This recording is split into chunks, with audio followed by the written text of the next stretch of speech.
कार्बि आंलं लाहिन टाउननि फार्मगाव एचएस स्कुलनि गेलेग्रा फोथाराव मिरु खौसेथि बर' सुबुं आफादनि 80थि बोसोरसालिया सानथामनि हाबाफारि लानानै खुंनाय जादों। 25, 26, 27 फेब्रुवारिसिम बिनिनो दिनै नैथि सान। बे हाबाफारियाव त्रिपुरानिफ्रायबो बाहागो लादों।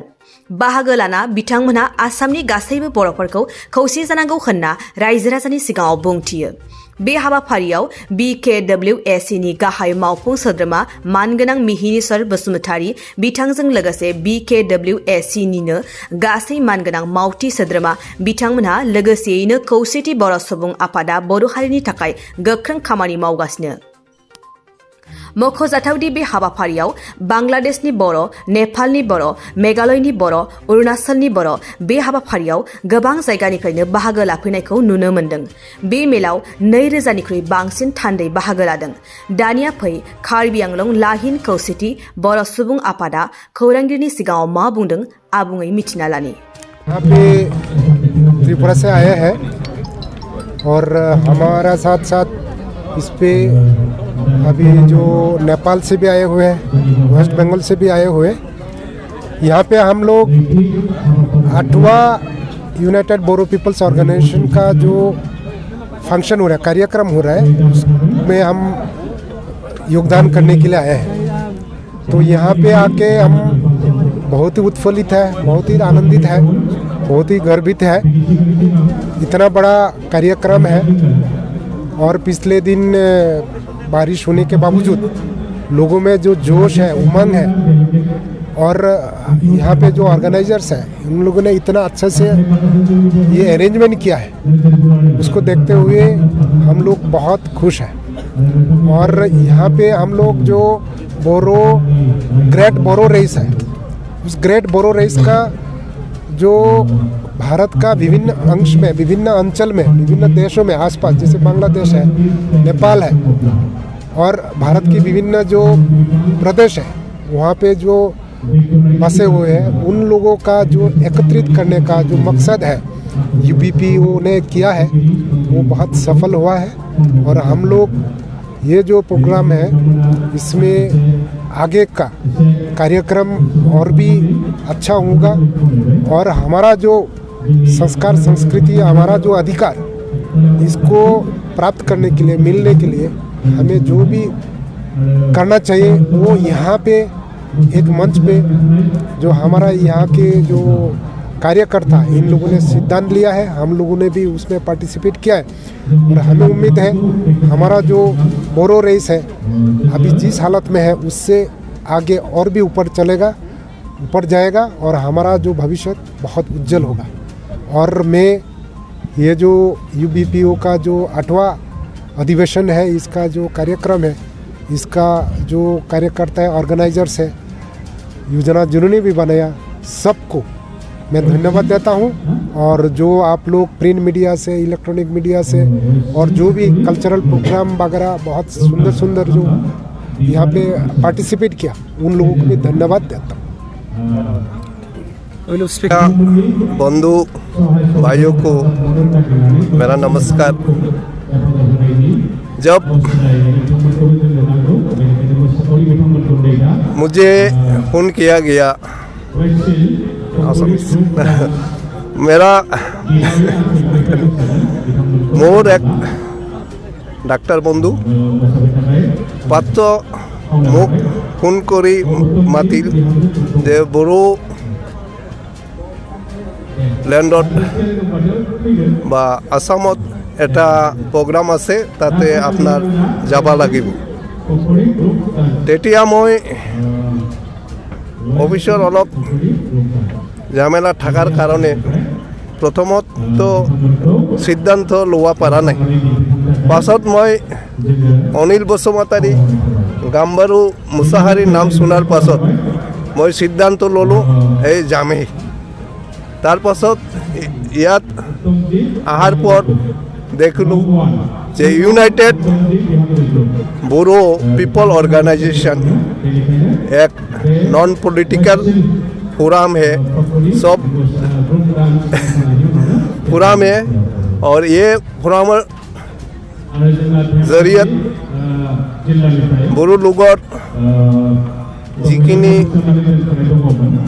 অসুবিধা আছে বা আমাৰ যিবিলাক উন্নয়ন হোৱা দৰকাৰ আছিল, আমাৰ যি শিক্ষাৰ প্ৰয়োজন আছিল, যি ইনফ্ৰাষ্ট্ৰাকচাৰ ডেভেলপমেণ্টৰ প্ৰয়োজন আছিল, সিহঁতৰ কাৰণে ইয়াৰ পৰা ইউনাইটেড বড়ো পিপল অৰ্গেনাইজেশ্যনে বহুত লৰাই কৰি এইটো অলপ চলপ হ'লেও চৰকাৰৰ পৰা এইটো আদায় ওলাইছে বা আদায় কৰিছে। এর কারণে মই বড়ো যে অর্গানাইজেশন ইউনাইটেড অর্গানাইজেশনের যে কার্যকর্তা মই ত্রিপুর ক্ষত্রিয় সমাজ ত্রিপুরার রাজ্যের তরফৰ পৰা ধন্যবাদ জ্ঞাপন কৰিছোঁ। और ত্রিপুরা রাজ্যৰ মানুহৰ তৰফৰ পৰা মই ইউনাইটেড বড়ো পিপল অৰ্গেনাইজেশ্যনত সামিল হবার অনুৰোধ ৰাখিছোঁ। ইয়াত যিমানখিনি আমাৰ বড়ো মানুহ আহি সংযুক্ত হৈছে। खौसेथि बर' सुबुं आफादनि जथुम्मानि दिनै नैथि साननि गिबि हाबाफारियाव जोंहा फिरफिला बिरहोनाय जोंनि मानगोनां आफादगिरि मनरन्जन बसुमतारी बिथाङा फिरफिलाखौ बिरहोदों। फिरफिला बिरहोनाय समाव जोङो सासे जर'खा आलासि हांख्रायनानै लाबोदोंमोन। बर' थुनलाइ आफादनि मानगोनां आफादगिरि मुस्रि तरेन बर' साराबो फैदों। फैनानै जोङो दिनै मैया जिहेतु बोथोरा जोंखौ खोब उसुबिदा होबाय, बिनि थाखायनो जोङो दिनैनि प्रग्रामखौ 1 घन्टा लेटै खारनांदों। ओंखायनो गासैबो हाबाफारिया जोंहा 1 घन्टा लेटै जादों। गासैबो हाबाफारिफ्रा दासिमहालागै मोजाङैनो जालांदों। गोबां दैदेनगिरि बिथांमोनहा जोंनि सिगाङाव फैदों, बिथांमोनजों जों सावरायदों। बिनि अनगायैबो जोंहा मैयानि आद्रा थानाय जिखिनि कम्पिटिशनफोर भलिबल आरो थुनलाइयारि बादायलायनाय बेफोर फाइनाल दिनै जादों। फाइनालाव कार्बि आंलं जिल्ला आरो गलाघाट जिल्ला भलिबलाव बिथांमोना गेलेदों आरो थुनलाइनि जि बादायलायनाय बिनि जि फिथाइ बे फिथाइखौ इतिमध्ये जोङो बान्था होखांबाय। दा एसे आगोलाव जोंहा गेवलां मेल जि मोनसे जादोंमोन दिनै जर'खा गेवलां मेल, बे जर'खा गेवलां मेला जोंना जोबनानै थांबाय। जर'खा मेलाव जोङो बेखेवगिरि आलासि महरै दिनै मानगोनां बर' कसारि वेलफेयार अट'नमास काउन्सिलनि CM मेहेनेश्वर बसुमतारिया बेखेवनानै होदों। बेजों लोगोसे माखासे आलासि नेपालनि, त्रिपुरानि आरो वेस्ट बेंगलनि आलासि बिथांमोनाबो बाहागो लादों। बिथांमोनजों सावरायनानै खोब पजिटिभ जोङो सावरायलायदों। बिथांमोनहा जोंजों भबिष्यतनि दिनाव खौसेथि बर' सुबुं आफादनि जि दाबि दुबा बे दाबि दुबाफ्राव सहाय सहयोगिता होलांनाय आरो खामानियाव ज'यै मावनायनि रादाय बिथांमोना जोंनो होदों। बिथांमोना जोंजों खोब मोजां सोमोन्दो लाखिनानै दङ।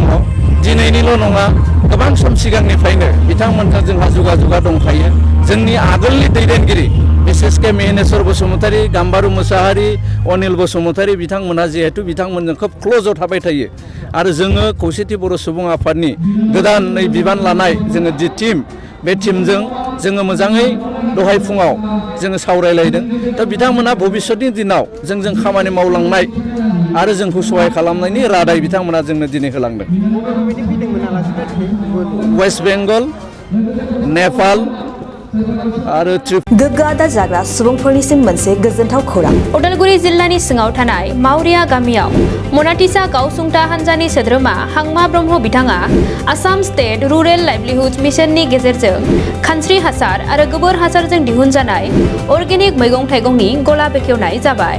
गोग्गो मैगं थाइगं जाग्रा गोसो गुदुं बायग्रा सुबुंफोरा गाहायाव होनाय जानबुं नम्बराव जगाजग खालामनो हागोन। जानबुं नम्बरा जाबाय 8011748256। जानबुं नं 8011748256।